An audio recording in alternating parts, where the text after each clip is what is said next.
আমি যতটুকু দেখেছি ওনার মৃত্যুর ৩ মাস কি ৪ মাস আগে থেকে উনি একা। ওনার উত্তরার বাসায় উনি একা ছিলেন। ওনার মৃত্যুর থেকে ওনার দাফন পর্যন্ত আমি ছিলাম, ওনার পাশেই ছিলাম। ওনার মৃত্যুর সময় ওনার স্ত্রী, সন্তান কাউকে আমি দেখিনি আরকি। ডিস্কো ফ্লোরে উনি গিটার বাজিয়ে ইংলিশ কাভার সং করতেন সন্ধ্যার পর। কানাতার রহমান তাকে বলল যে, "তোমার হিরো হতে হবে।" উনি বলল যে, "আমি তো কখনো অভিনয় করিনি, আমি মিউজিশিয়ান।" আমি যখন ছোট বাচ্চা তখন থেকেই ওনার সাথে আমাদের সম্পর্ক। আমাকে উনি বাবা বলে ডাকতো। "কেমন আছো বাবা?" নাম ধরেও কখনো ডাকতো না, বাবা বাবা বলে ডাকতো আর কি।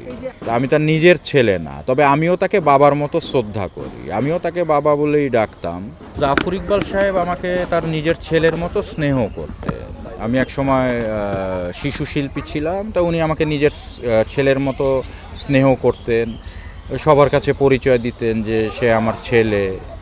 তো ওইটাকে কেন্দ্র করে মানুষ ভাবে যে আমি নাকি তার নিজের ছেলে। আসলে আমি তার নিজের ছেলে না, তার নিজের ছেলে হচ্ছে সাদাব জাফর, জেন জাফর। আমার বাবার নাম এম আনিসুজ্জামান। জাফর ইকবাল সাহেব আমাকে তার ছেলের মতো স্নেহ করতে, ওনার সাথে আমার পরিচয়, আমার বড় ভাইয়ের নাম ছিল হুমায়ুন জামান। তো উনি ইংলিশ পত্রিকার জার্নালিস্ট ছিলেন। উনি একসময় বাংলাদেশ টাইমসের জার্নালিস্ট। তো আমার বড় ভাই হুমায়ুন জামান, তার চাইল্ডহুড ফ্রেন্ড ছিল জাফর ইকবাল সাহেব, ছোটোবেলার বন্ধু। এরা একসাথে গান বাজনা করতো, মিউজিক করতো। তো ওইভাবে তাদের সাথে আমাদের পরিচয়, আমাদের ফ্যামিলির সাথে তাদের একটা যোগসূত্র ছিল। সে আমাকে তার নিজের ছেলেই বানিয়ে ফেলেছিল। ওনারা ছিলেন খুব আসলে ব্রড মাইন্ডেড মানুষ, তো আমাকে সে খুব ভালোবাসতো। তো বলতো যে আজ থেকে আমার ছেলে। ওনার সাথে এফডিসিতে আসতাম, সবাইকে পরিচয় দিত যে আমার ছেলে। তো এটাকে মানুষ কাউন্ট করে এখনও মনে করে যে আমি তার ছেলে। আমি তার নিজের ছেলে না, তবে আমিও তাকে বাবার মতো শ্রদ্ধা করি, আমিও তাকে বাবা বলেই ডাকতাম। উনি তো ব্যক্তি হিসেবে ছিলেন খুবই অমায়িক মানুষ, আর উনিও একজন এভারগ্রিন হিরো ছিলেন, আর ফ্যাশন আইকন ছিলেন।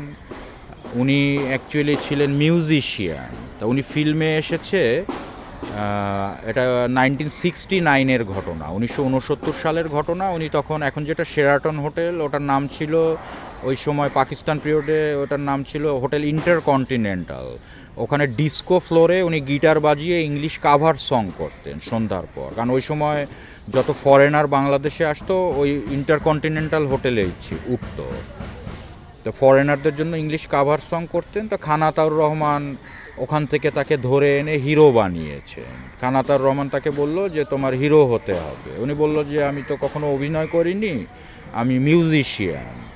তা বলল, "তোমাকে দিয়েই অভিনয় হবে, তুমি করো, কাজটা করো।" তারপর উনি 1969-এ আপন পর সিনেমায় অভিনয় করলেন কবরী আন্টির সাথে। একটা গান ছিল, পিঞ্জর খুলে দিয়েছি। ওই সিনেমা, ওটা ওনার প্রথম সিনেমা, খানাতাউর রহমান পরিচালিত। ওই সিনেমা দিয়েই ওনার ফিল্মে যাত্রা। তারপর আরও কয়েকটা মুভি করলো। তারপর আপনার লিবারেশন পিরিয়ড শুরু হলো, উনি মুক্তিযুদ্ধে চলে গেলেন। তারপর মুক্তিযুদ্ধের পর একচেটিয়া সিনেমা শুরু করলেন।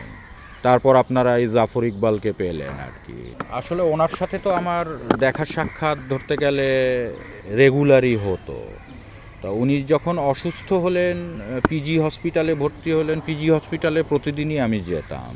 তো ওনার মৃত্যুর থেকে ওনার দাফন পর্যন্ত আমি ছিলাম, ওনার পাশেই ছিলাম। ওনার মৃত্যুর সময় ওনার স্ত্রী, সন্তান কাউকে আমি দেখিনি আর কি। আমি যতটুকু দেখেছি ওনার মৃত্যুর ৩ মাস কি ৪ মাস আগে থেকে উনি একা। ওনার উত্তরার বাসায় উনি একা ছিলেন, একাই থাকতেন। ওই সময় উনি দিতি আন্টিকে একবার ফোন করলেন যে, "দিতি, আমার বাসায় এসে আমাকে একটু রান্না করে দিয়ে যায়।" উনি কিন্তু নিজেও রান্না জানতেন। তো দিতি আন্টিকে ফোন করে বলেছিল যে, "আমার বাসায় মাছ, মাংস, ফ্রিজ ভর্তি সবই আছে, রান্না করার কেউ নেই, খাওয়ার কেউ নেই, আমাকে একটু রান্না করে দিয়ে যেত।" পরে দিতি আন্টি এসে তাকে রান্না করে দিয়ে গিয়েছিল। তো ওই সময় ওনার ওয়াইফ, ছেলেপেলেরা কোথায় চলে গিয়েছিল আমি ঠিক জানি না, কিন্তু কাউকে আমি তখন পাইনি। আমার সাথে, আমি যখন ছোট বাচ্চা তখন থেকেই ওনার সাথে আমাদের সম্পর্ক। আমাকে উনি বাবা বলে ডাকতো। "কেমন আছো বাবা?" নাম ধরেও কখনো ডাকতো না, বাবা বাবা বলে ডাকতো আর কি।